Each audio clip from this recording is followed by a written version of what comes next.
No need to whine, it's Whiny Palooza.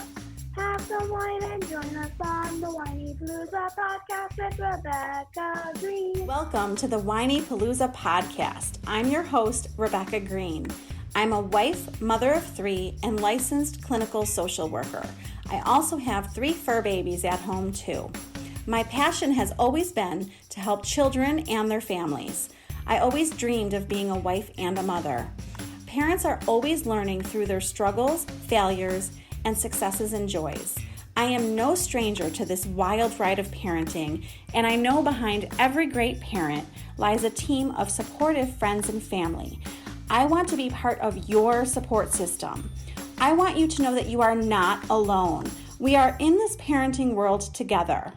Join me every week for insightful discussions with experts on parenting and marriage, as well as other parents who have found the secret to successes in parenthood. You'll learn tips and tricks to make life with your family better than ever. I hope you will follow along with me while we dive into what it takes to achieve a happy family. Hello, everyone. This is Rebecca Green. I don't think I've ever been this excited for a guest before. Today, I have my fabulous Rabbi Alex Lazarus-Klein. Rabbi Alex, thank you so much for doing this with me today. Oh, I'm so excited too. I've been waiting to get on Whiny Palooza, right? Is that what we're on? Yes. I think it took me a year to gain the strength to ask you, because what I told Rabbi Alex is he's so busy that I hated to ask him to do anything else. So I so appreciate this. Well, I couldn't be more honored. I have a confession to make. For most of the time, I thought it was Winnie Palooza. Well,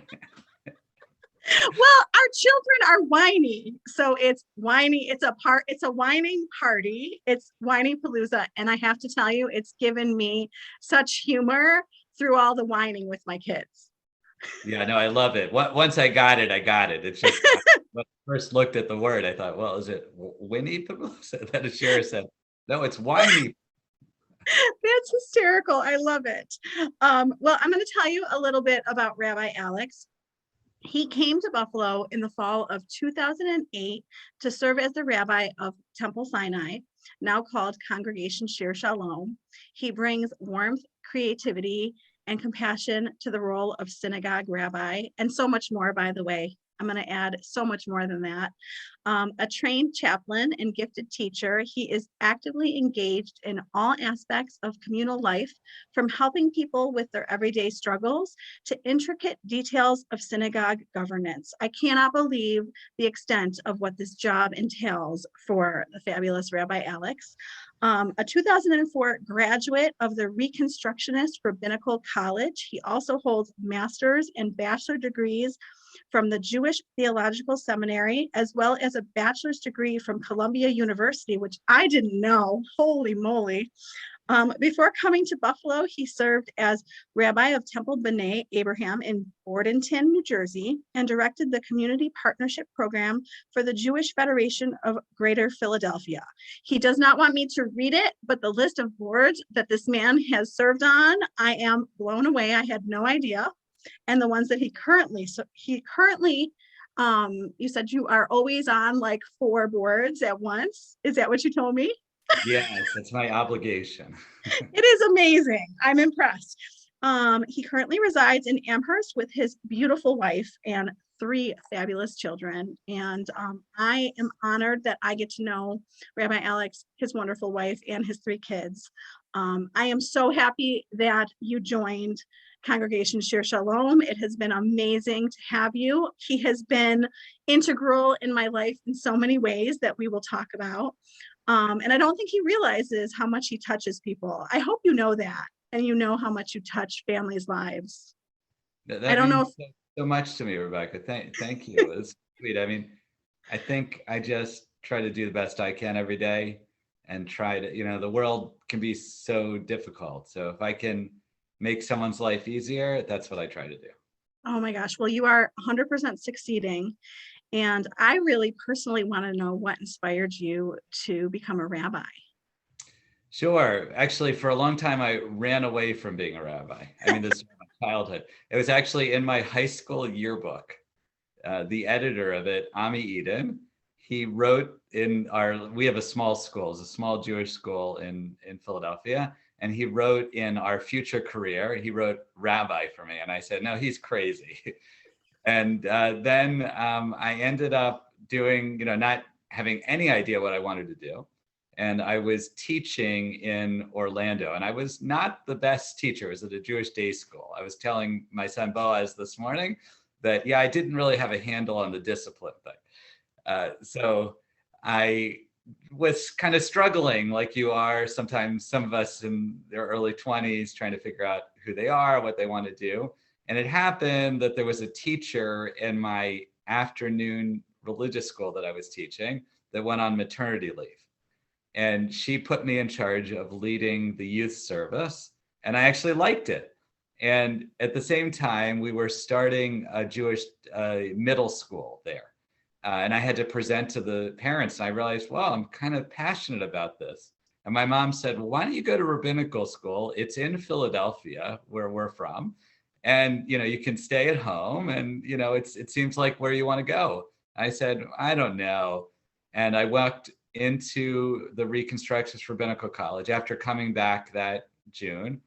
And I fell in love with it. It just, when you find what you love, you just know it. And it's been like that ever since. Well, that's amazing. And I cannot believe it was in your high school yearbook. I did not know that. That's fantastic. They knew it even before I knew it, right? Yes. Sometimes people see what we're destined for. It's not an easy job. I mean, I would love to know what you love most about it and what is most challenging about it. Honestly, I love everything about being a rabbi. And for me, it's suited to who I am. So I think that's why I do, especially being a rabbi in a congregation. You could be a rabbi in different settings, but I love community building. I love being able to be part of people's life cycles events from all different ages. I love not having to sit in an office all day. I love writing and get to do a lot of writing. I love teaching. I love working with kids and seniors. And really, there's not much about my job I don't like, because every day, every moment, I can make meaning in someone's life. And that's not something every job can say. That we had you at Lily's baby naming. We've had you at Max's bar mitzvah, Ella's bat mitzvah. I was going to say our wedding because you mean so much to me, but you weren't at our wedding. Yeah. Was it wearing yet? No, I'm just kidding. You met at Shir Shalom, right? We did. We met at Temple. Yeah. That is really special to us. It's such a special place to us. And you're so integral in all these huge events in people's lives. And I think that having gone through some of them, they're very stressful on families. And you're really good at easing people's stress. How do you think you're able to help people be less stressed through these big events? I think that's my main role, actually. I consider myself a guide, a life cycle guide. That's one of the key roles that I play, because it is really stressful. I think, I grew up in a pretty chaotic household. I was the oldest child. I have two younger sisters. And I think my role in my family was to kind of manage the chaos that was going on in our household. So I'm used to being in those kind of spaces. I can't say I don't ever get flustered, but I'm able to kind of usually step back and understand what a family is going through and try to navigate that for them. Try to kind of, in chaplaincy, you're trained to kind of name the emotions, help people name emotions so that they understand what's going on. Because usually whatever the issue is, and we had, for example, with Ella's, and both Ella and Max, were during COVID. So we had to navigate a lot of things that were stressful, because what you wanted, you couldn't have, like anyone during the pandemic. And it's kind of realizing, trying to help people find what is it they actually want and how can we achieve it. And that part, I feel connected to. Well, and I want to tell you two huge things that meant the world to me. The first meeting, I think it was for Max or Ella. It was the first bar bat mitzvah meeting. And you said to all the families sitting around the table, you said, you have to remove what everyone else expects you to do to ease your stress. You have to remove that, because the expectations from everyone else, all the extended family and friends, that's where most of the stress comes from. And when you said to us that we have to remove that and just focus on what our family wants, I mean, you took this like huge burden off of me. I mean, that was just amazing advice. Well, I only gave that advice because that's how I feel, because I know in these moments, especially life cycle of moments, it's really, the stress is trying to navigate the tension between what, let's say, grandparents expect or communities expect, child expect, and parents expect. And, when those are not always in line with one another, that's where the stress comes from. Oh my gosh. And Max and Ella wanted something different than what I wanted. And I had to realize that and adjust, lots of adjustments. And the other thing, the day of Ella's bat mitzvah was hysterical. I was getting phone calls that this one was sick, this one was out of town. Like, it was like, ding, my phone kept going off. And you were like, it's okay. I'm here. I'm letting people in. Everything's okay. And I was like, okay, this person can't come, this person can't come, and this person can't come, but Rabbi Alex is here, so I'm okay. That's what we try to keep perspective. During COVID, it was very stressful. Honestly, I think bar bat mitzvahs during COVID were more meaningful than I've experienced, but they were also very stressful. So I shouldn't discount that as well. Well, yeah, and you guys had to do a good job of saying, like, these are our rules to protect the synagogue, and this is what you can do. And this, I mean, you did not have an easy job through that. That's all I can say. It's so hard because, the virus, people's fear of it and how to manage it, trying to really listen to what's needed.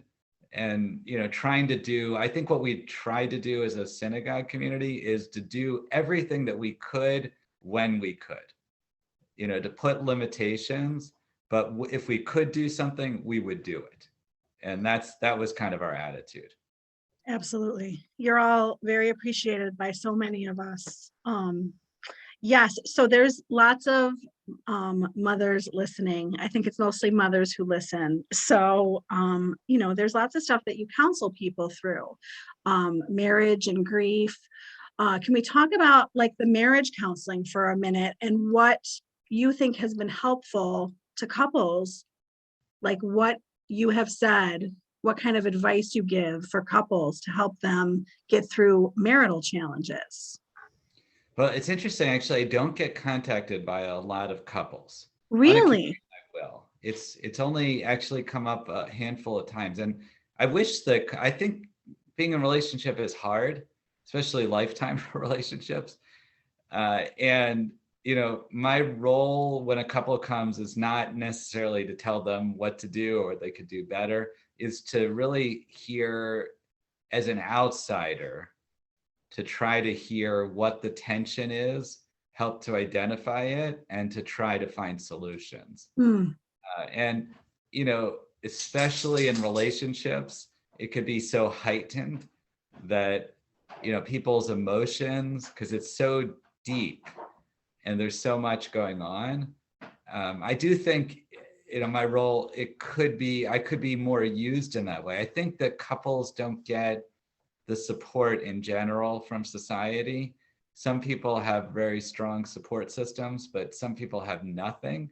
And I think the community as a whole is a good support. That's how I saw it in the pandemic too. We are a holding place so that if people have a lot of chaos in their outside life, we can be a centering place that maybe will help to center them in their relationships. but we can't fix the whatever problem's going on, but to give them the support that they need. I love that. And do you feel like that applies to grief too, because you help people through their grief? Yeah, grief is probably the number one thing I do. Not just grief about someone that's died. I mean, we have an older Jewish community here in Buffalo, so my estimates are I've done about 500 funerals in about a decade and a half, and about maybe 120 b'nai mitzvahs, and some 70 weddings and 40 baby namings, something like that. So a lot of what I'm dealing with is grief counseling, and that's what I'm trained in as a chaplain. That's the number one thing. Grief is not just about someone who's died. If you lose a job, there's grief. During the pandemic, there's a lot of grief because you're having to give up things. If you've just had a disappointment, there's grief. There's different levels to that grief. Yeah. But again, I think that that's really important to acknowledge it, and that's what I'm trained to do, and that's how I feel from my own life and experience. We acknowledge what happened, we allow it to breathe, and we allow people the safety to go through their emotions. I can't imagine. That's I know I have said to you that would be really hard for me, and it sounds like you, from talking to you, that you enjoy being there for families. Yes, it's one thing. I mean, I can say, like I was telling my children, because I've done so many funerals, I know how to be with a family, so it's not stressful for me. With the occasion, if there is someone who dies suddenly, or a young person, or someone I'm very close to, obviously it's difficult. I'm grateful usually to have that role, to be in that space, even if it's hard. I think, Rebecca, you'd be pretty good. You're good with people. I think the key thing that I would learn from chaplaincy that most people have struggled with is you don't need to fix problems. And I think that you're a fixer. So I think that would be the biggest challenge that you have. Well, and you know what I learned as a therapist, you think that you have to have these magic answers for people as a therapist. And I quickly realized that's not what they were looking for. They had the answers themselves, and they needed my support. They needed me to support them and listen to them and guide them to what they already knew. So I don't have to have the answers as much as you think I'm a fixer. I'm realizing more and more in life, everybody knows how to fix their problems. Well, it's better that way. I mean, I think that's the hardest thing, since you said there's a lot of parents and mothers listening. The hardest thing with our children is giving them the space to be able to fix their own problems. If your child is crying, you want to go over to them. And sometimes that's appropriate. Sometimes you have to allow them to struggle so that they will know how to face that later in their life. That is something that I'm growing up as a parent. That is what I tell Seth. I am growing up, and I'm realizing that. And I don't run over and fix everything anymore. But it's hard. It's hard as a mother. Yeah, well, I think you do a wonderful job. I mean, just watching your kids, Max, who, as he goes through his life, he's trying to find his own identity. And, like when he switched to football, you kind of allowed that to happen. And that's hard. We're having the same thing. My daughter was always into team sports, and now she's into cross country kind of running sports. Interesting. But that's what she wants. That's what she wants to do. Well, and yeah, and it's about, and I have told Seth, because soccer means so much more to Seth than me, it's about them and not about us and what we want, which is another hard lesson. Yeah, it's hard, especially when you enjoy things like being that relationship with soccer. Mm-hmm. Yes. Well, and you, like I said, I see how busy you are. Jamie, my friend Jamie, and I were just talking about how she sees you at all the sporting events, and we were like, I don't know how he does it. You're present for your kids, you're present for your synagogue, you're present for your wife. Like, how? We all need advice. How are you balancing all of this? Please tell us. Well, first of all, it doesn't always work, obviously. There's times when competing needs, especially I found during COVID, because a lot of our activities went virtual, like our recording today, that it suddenly you might have 5 things going on. And actually, I like that. Usually, I think I like efficiency. So I always like that, if I was going to go to New York City and I wanted to see people, I'd want to see like 10 friends on one day, and like boom, boom, boom, line them up. And then I feel really good that I accomplished something. When you have families and, we have our standard services, when they were on Zoom, sometimes I'd be doing it in the parking lot, then going to the kids' activities. And, it's that part. It's sometimes I don't like that my head is over here and then I'm also thinking about over there. So it can be very hard. Yeah.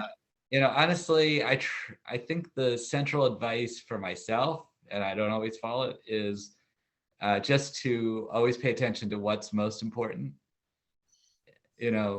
Like a lot of rabbis or clergy, they focus on, let's say, their sermon, and they might spend days on it every week. I talked to an evangelical minister and he said, every week it's like a PhD. I said, no, you're doing your job wrong. You can't do that.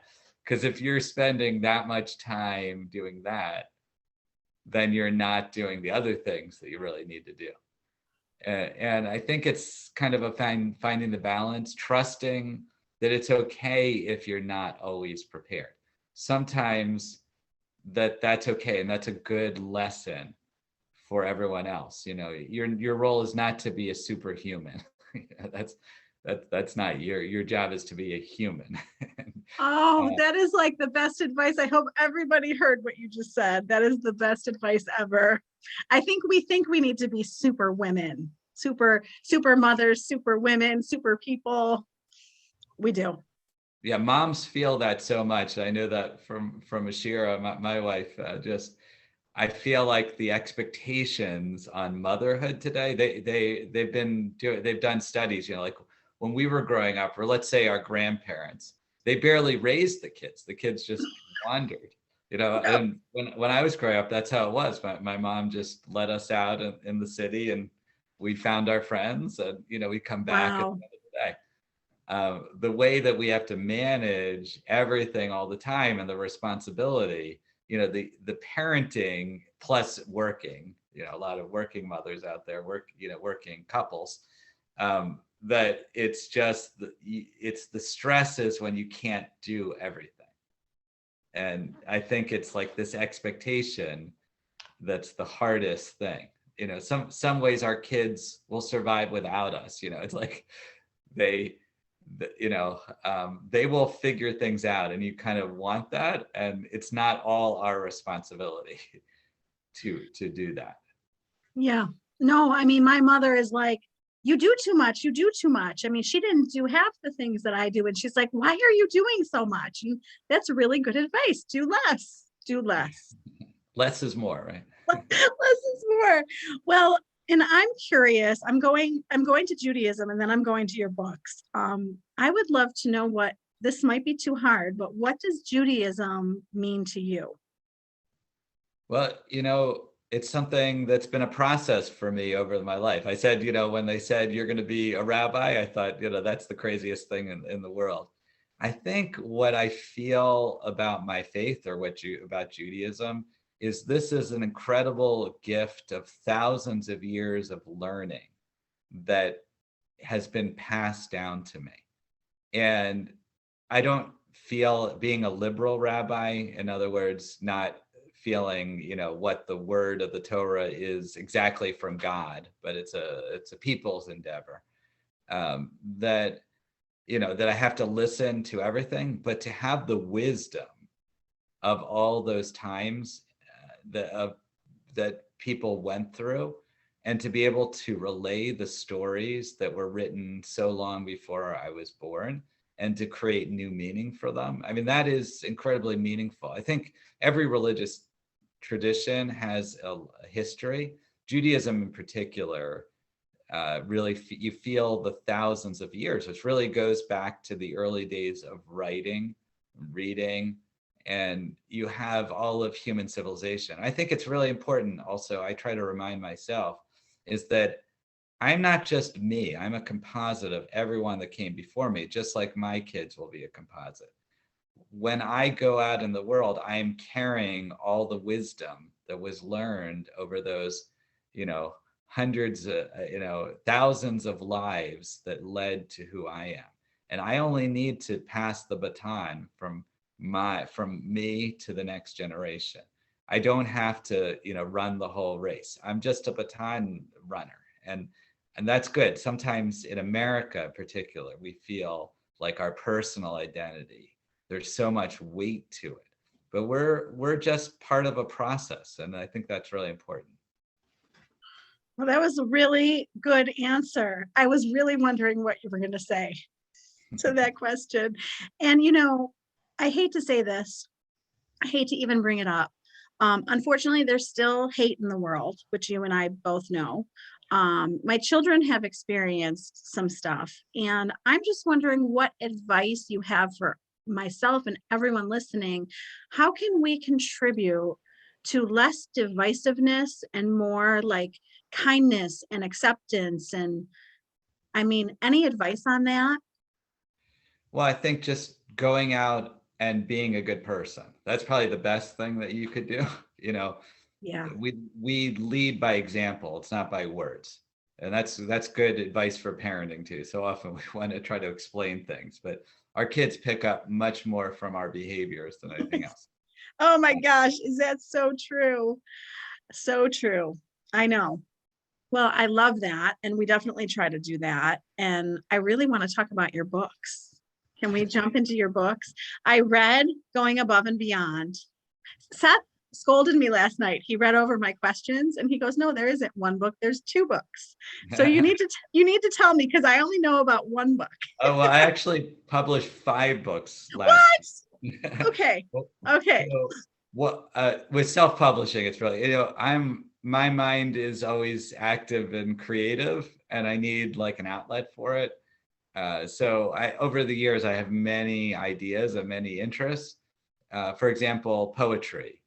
So I had over time collected, 120 poems. So I put those together into a couple books. It's helpful to me.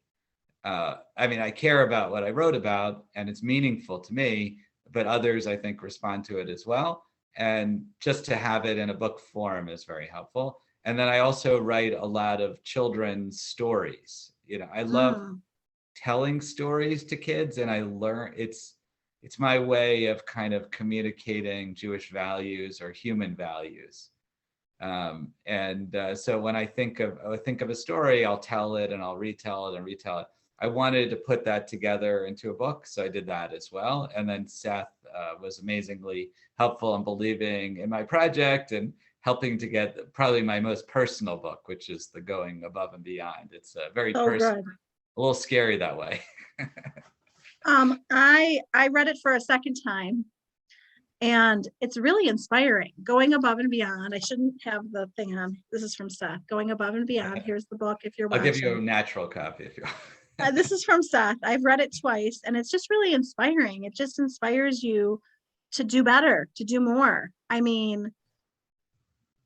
guess when I was reading it, I was like, I don't think about going above and beyond every day. I think about survival too much. Survival, getting through the day with my kids versus going above and beyond. Very inspiring. It's interesting because, Rebecca, I would say that you are a personality that does go above and beyond. I think, let me just translate what I mean by that. So the book is about, it's sort of a business book, which is why Seth was involved. It's a little bit confusing because it's written by a rabbi.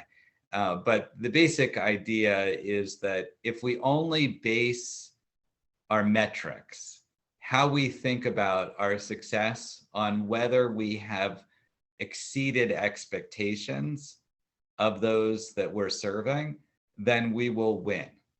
And the book is basically outlines how to do it and what the consequences when you fail someone. And sometimes you are going to fail someone. Like if you're grumpy and you lash out at someone, that stays with them, and you Yes. have to kind of make it up. But when I found, and I believe this, and that's why I wanted to put this kind of philosophy into writing, is that if you only just focus on the individual interactions and whether you have done what you need to make sure that that person is not only served, but exceeded their expectations. So I use the example of, I went to buy the computer that we're working on. And I went to a couple of the big box stores, and they kind of like ignore you, and they push. It's just like you feel like a number when you go in there when you have serious questions. But you find like you find a product. I love the Chromebook. It really changed my life because it opens instantaneously. It does everything that I need to it. And it's cheap and it works really very effectively. When you have like a product like that, suddenly you feel like it's done what you need. You feel like good about it. You feel good about the whole company. And too often we're not realizing what the most important thing, which is, how we're working with the people and what the importance of what we're doing. And in a synagogue, for example, a lot of times they worry about the bottom line. I mean, it's a business ultimately, right? But at the expense of the people we're serving. So often in a B'nai Mitzvah experience, bar bat mitzvah coming of age at 13 or 12 or 13, you're worrying about kind of like almost like a factory. You go, this is what you need to learn. There's no wiggle room. You go through it. This is what you do, and this is what you're going to achieve. Not we're guiding the family through the process so that they can have this important life cycle event that we are just the conduit for. They wouldn't be coming to us if this wasn't meaningful in their individual and family lives. And we need to show that that is meaningful, accentuate the meaning, and show that we care about that meaning, not that you're coming to the synagogue to support us, but that we're serving you. It's interesting. I think that my bottom line all throughout the day is everyone to smile, right? So that's my end goal, is that everyone that I interact with through the day, I want them to smile. And I think maybe that's how I interpret it. Like, what can I do to make this person smile? That's in my conscious all day. Well, that's so important, and that is something. I think exceeding expectations is about having an emotional response to something. Yes. That was the perfect explanation. Well, and your book is awesome. Like I said, I read it twice. I need to pass it on to my parents. They'll love this. Well, I have plenty of copies. So glad I'll go to them. And I need to read the poetry and the children's, because I didn't know. Like I said, I got scolded last night. Seth is like, no, he didn't write just one book. I'm working on a couple other ones. My goal is to try to. It's sort of like a bucket list, Yes. So I'm trying to go through my bucket list as much as I can, and I have all these projects. This one is like a young person's children's literature fiction. So I have a couple of those books that I'm trying to see. It's new for me to learn how to write a long narrative, but that's my goal this year. I also worked on guitar. I'm trying to. I write a lot of songs on the side, but I only sing them to my kids. So I'm trying to be competent enough to be able to do that, and I'm getting closer. Oh, that's amazing. Have you and Seth discussed this? Because he's been teaching himself the guitar. No, we should. Yeah, I'm finally, I have someone that I was working with to help me transpose some of the music. Because, literally probably the thing, honestly, that I like the most is songwriting. But I'm not getting paid for that. And that's awesome. But I love songwriting, and I just never had a chance to do it. I've been doing it for over 20 years. Wow. I have a lot of songs compiled and but I feel for me, it's about going to that next level and just being able to communicate it in a way, because I feel like I don't want to wait anymore. I'm just, I sometimes you wait for the perfect environment. Like I find the musician that we're in line with, the singer that we're in line with, and suddenly everything happens and it's magical. But those things are kind of rare. It might happen, but I think sometimes you just got to do it, even if it's out of your comfort zone. Oh my gosh, the best stuff comes out of what I'm most uncomfortable with. Totally. Yeah, like this Yes. podcast, right? You had not wanted to do it, and then Oh my gosh, I was like, are you kidding me? And guess what? I absolutely love it. I absolutely love it. So I'm so glad that I was pushed to do this. We got to get uncomfortable. Totally. I have a daughter who will sing with you anytime. Well, I'll teach her some of my songs. I have one that I'm working on. I'm getting pretty close. My struggle is not the notes per se, it's the rhythm. I have terrible rhythm. So I have to get through. My brother-in-law, who's a wonderful musician, he said it sort of will click at a certain point. So I'm hoping that happens soon. It's getting close. Awesome. I learned something new about you. I knew I would today. Oh yeah, if you ever see me in synagogue, I try to clap. I can't clap.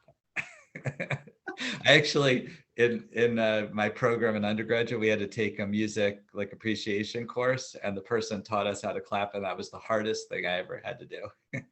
I believe it. I don't know if I could do it. What about your books? Can everyone find them on Amazon? Yeah, just look up my name, Lazarus-Klein. So I have, again, 3 poetry books and this children's book. They're through Lulu, which I highly recommend. Wonderful. Other than trying to deal with their formatting issues. Once you get it in, it all works good. It's always easier to go through a publisher like Market Domination, but they take care of some of those more computer-related problems. Well, and I think that, before I let you go, I think one of the things that families are struggling with the most is, our kids are so busy with activities. I'm like, you hear me joke about being a taxi. Like I didn't know being a mother was going to be being a taxi. And, I'm trying to fit it all in. I'm trying to prioritize Hebrew school and all of it. And I think that families aren't necessarily instilling as much religion into their home as they want to. So any advice in our crazy lives about how to bring that more into our homes? Yeah, I think the number one competition for religious organizations is sports and arts activities, definitely. And because it's just, they, over the last 20 years, have taken more and more of that space that used to be. And that's where friendships, although in our experience, sports teams and they're not necessarily places where parents meet friends or kids necessarily meet good friends.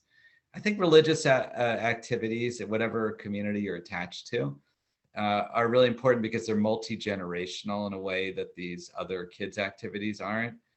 They also have rituals about the rhythm of life. They connect you to this longer tradition that goes through your family, perhaps, not always, but I think that really creates meaning. And to do it, like in Judaism, we have different rituals. You don't need to be in a synagogue to do those rituals. That's true. Most things are available online today, which is incredible. And, I can't speak for every religious tradition because I don't know what is, but I would imagine most things are available. And I would just see what rituals are a way of helping us cope with stressful moments. They're in the liminal moments of our lives, whether it's the end of a week like Shabbat, or the growing older, growing up. Those moments are important, and it's important you have ritual behind them. Sports teams have a lot of ritual. When you win, when there's end of the year parties, the theater, the same thing. Those are rituals, and they help you go through those moments. But there are a lot of moments that we don't have ritual for. So I would suggest, I think, even like little rituals, like in Judaism, lighting candles or making a challah, or little tiny things can make a huge difference. And also, the last thing I'd say is take out the guilt. For far too long, we synagogues or other religious institutions are telling people what they need to do. Don't listen, like what I told you, your advice about life cycle events. You don't need to listen to that or feel guilty about that. That's on the religious institutions, not on you. I think, find your own meaning and do it in a way that's free of guilt. So if you walk in, don't feel guilty. Just, like you haven't been to church or synagogue or mosque or whatever for a while, just go. It's not up to them to judge you. Just go. And if it works for you, do it. I love that. Remove the guilt every day from everything and we'll be all good. Yeah. I don't like guilt. I mean, maybe it's a good motivator for some people, but I just think it's more caustic and I don't like it. I know. Well, and I hate to keep going. I know I need to wrap up, but I want to tell you this time of year can be hard. And Lily in particular struggles with it. It kind of feels, and I love Christmas. Like before I say this, I love Christmas. I love all the fun. I love the lights, but it feels like Christmas has kind of exploded everywhere we go. And, Lily really struggles. My other two are like oblivious to it. So, I mean, any advice to kind of get through Christmas if you're Jewish and it's hard for you? Well, first of all, embrace it. It's okay. I mean, these are almost American traditions. I didn't grow up with it or have connection. I think Christmas and Hanukkah, which will align this year, actually, they're yes. So that's always nice. Yes. Are about light in the darkness. I mean, what you were saying I think it's really hard when the light changes as we move into winter, and December or Kislev in the Jewish calendar is the darkest time of the year. And so these rituals were created to help. They're both about festivals of light.